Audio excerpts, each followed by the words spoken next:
Hello and welcome back to our channel. So today in this video, we will be talking about how to download the Crunchyroll app in iPhone. So without wasting much of our time, let's get straight into the video. So first of all you need to do is simply tap open your app store.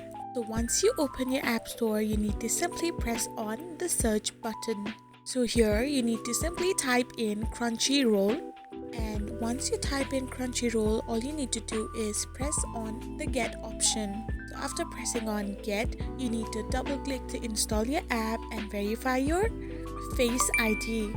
So once you do this, your Crunchyroll app will get downloaded in your iPhone in a matter of minutes. So this is how you download the Crunchyroll app in iPhone.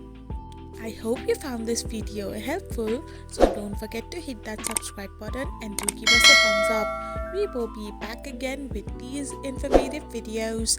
Thank you for watching.